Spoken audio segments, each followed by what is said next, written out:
In today's State of the States, we're taking a look at Montana. Big Sky Country, as it's called, has the second lowest median household income nationwide. Meanwhile, the state's Medicaid costs per person are $1,200 above the national average. But Montana's governor has come up with a proposal that would save the state and its residents some much-needed cash by offering Medicaid-level drug prices to all of its citizens.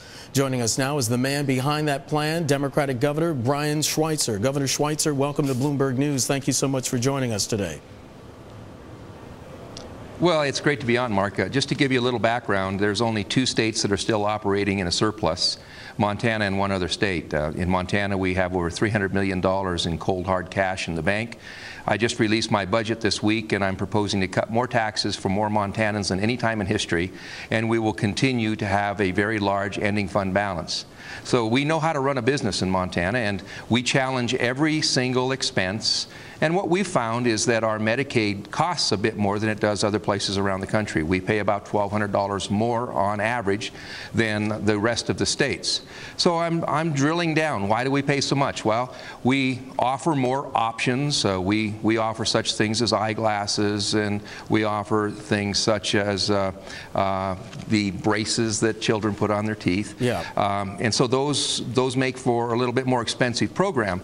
But one of the high costs of every healthcare program is the cost of prescription drugs. And right. Some people know that 12 years ago, I led busloads of senior citizens across the border to small towns in Alberta and British Columbia, where we bought our medicine for about 20%. Yeah, and Governor, I wanted to ask you about that because you made your political bones, so to speak, by doing that. That's how people got to know you. Even back then, a dozen years ago, what were some of the concerns that people were telling you about the U.S. healthcare system? Well, we're supposed to be the best capitalists in the world, but when it comes time to negotiating to buy our medical devices, our prescription drugs, when it comes time to negotiate our insurance programs, we are the worst capitalists in the world. My neighbors in Canada, they buy their prescription drugs for 25% of what we pay, because this is a novel concept for those of you who are listening. They negotiate. They are tough-nosed negotiators. But in Washington, D.C., where it appears they are a wholly owned subsidiary of the pharmaceutical industry, they don't negotiate the prices. They say, we are willing to pay the highest price on the planet because we have pals who are in the pharmaceutical industry. That doesn't make any sense. And Governor, you know there's been pushback from the drug industry because their criticism has been that perhaps drugs in Canada are not safe for the consumption by American citizens. What's your response to that? I noticed that those same pharmaceutical companies don't tell people in Canada that their medicine isn't safe. Of course, it's ridiculous. In fact, every major study by the FDA and others have found that there's more adulteration in the American medical supply than there is in Canada. Canada is not a third world country. It's a first world country. They have remarkable pharmacists. They have a safe supply of drugs there. All of the medicine in Canada is made in the same places that the medicine in the United States is made. In fact, not even a lot of the medicine that we consume in the United States is made in the United States. It's made all over the world, and we purchase it from those countries just like Canada does. And there isn't very many people in the pharmaceutical industry with a straight face would tell you that the medicine's not safe in Canada. And if they do say that, I would suggest that they advertise that in Calgary and Edmonton and Toronto, because I'm sure the people in Canada would like to find out that the pharmaceutical industry doesn't think the medicine's safe there. Governor, this plan of yours to sell cheaper prescription drugs, would it cost Montanans anything? Would it cost the federal government anything? I'll save the federal government about $96 million. Let me explain the way medicine is sold through the public chains. When we added the Medicare Part D program in 2003, the pharmaceutical companies ponied up with the Bush administration and a lot of the Democrats and Republicans in Congress, and they said, we ought to offer a prescription drug benefit through Medicare because these seniors can't afford the medicine they're paying. And the pharmaceutical companies said, yeah, we'd like to do that, but we don't want to negotiate prices. We want you to pay more than any other country, any other entity in the world. And Congress said, sure, we'll do that. And so just let me give you an example on, I have a list of some 1,400 medicines and how they're priced. I have this document. No other governor in America has it because I had to sign a non-disclosure form to get to it, and I'll explain that. But in 2003, when we added the medicine to the Medicare program, they didn't negotiate the price, and so now the Medicare program pays more for their medicine than any other entity on the planet. And so they decided, but we want to sell medicine to people that are indigent and poor as well. And these Medicaid programs that we have in all of the states, a lot of these folks couldn't possibly afford to pay 5 times the world price like Medicare does.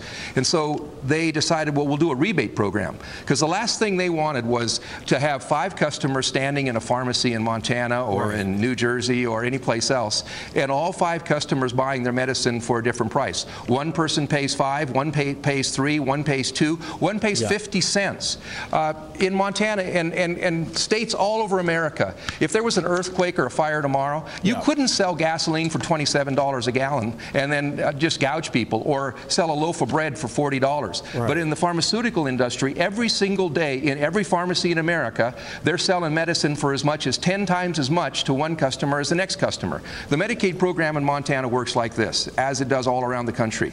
They take that Medicare price, the pharmaceutical companies negotiate with the federal government, and they send us a rebate in Montana.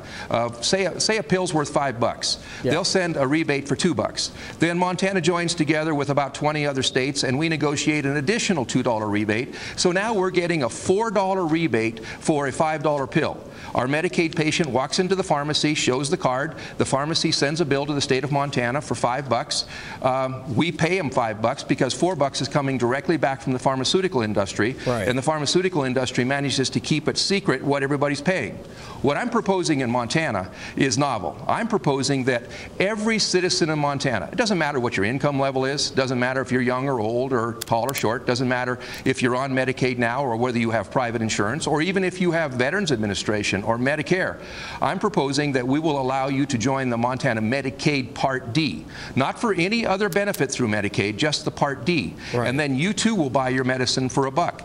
I will save the federal government through this program just by moving their Medicare patients over to our Medicaid Part D, where we pay about 25 or 40% of what they pay for medicine. In Montana alone, with just our 950,000 people, I'll save you, the federal government, $96 million, and Montana citizens will save $300 million on their medicine. And Governor, you have to get a waiver from the Centers for Medicare and Medicaid Services. Do you think you're going to get that waiver? Well, I don't know. You know, I asked them for a waiver to allow Montanans to buy our medicine in Canada, Alberta or British Columbia, our neighbors. And they said, let me think about it. No. And so then I said to them, you know, the Veterans Administration, they actually negotiate better than Medicare to buy this medicine. How about if we buy through the Veterans Administration? They buy it for about 30% cheaper than Medicare. And they said, let me think about it. No. But this time around, since it doesn't cost the federal government a dime, doesn't cost the state of Montana a dime, and I'll save the federal government $96 million, if they say no to this one, they'll appear as though they are bought and paid for by the pharmaceutical industry, and nobody wants people to think that. All right, the governor of the state of Montana, Brian Schweitzer, joining us live from Helena to talk about his plan to save his state money, cheaper prescription drugs. Governor Schweitzer, thanks so much for your perspective. We appreciate it. Great to be on.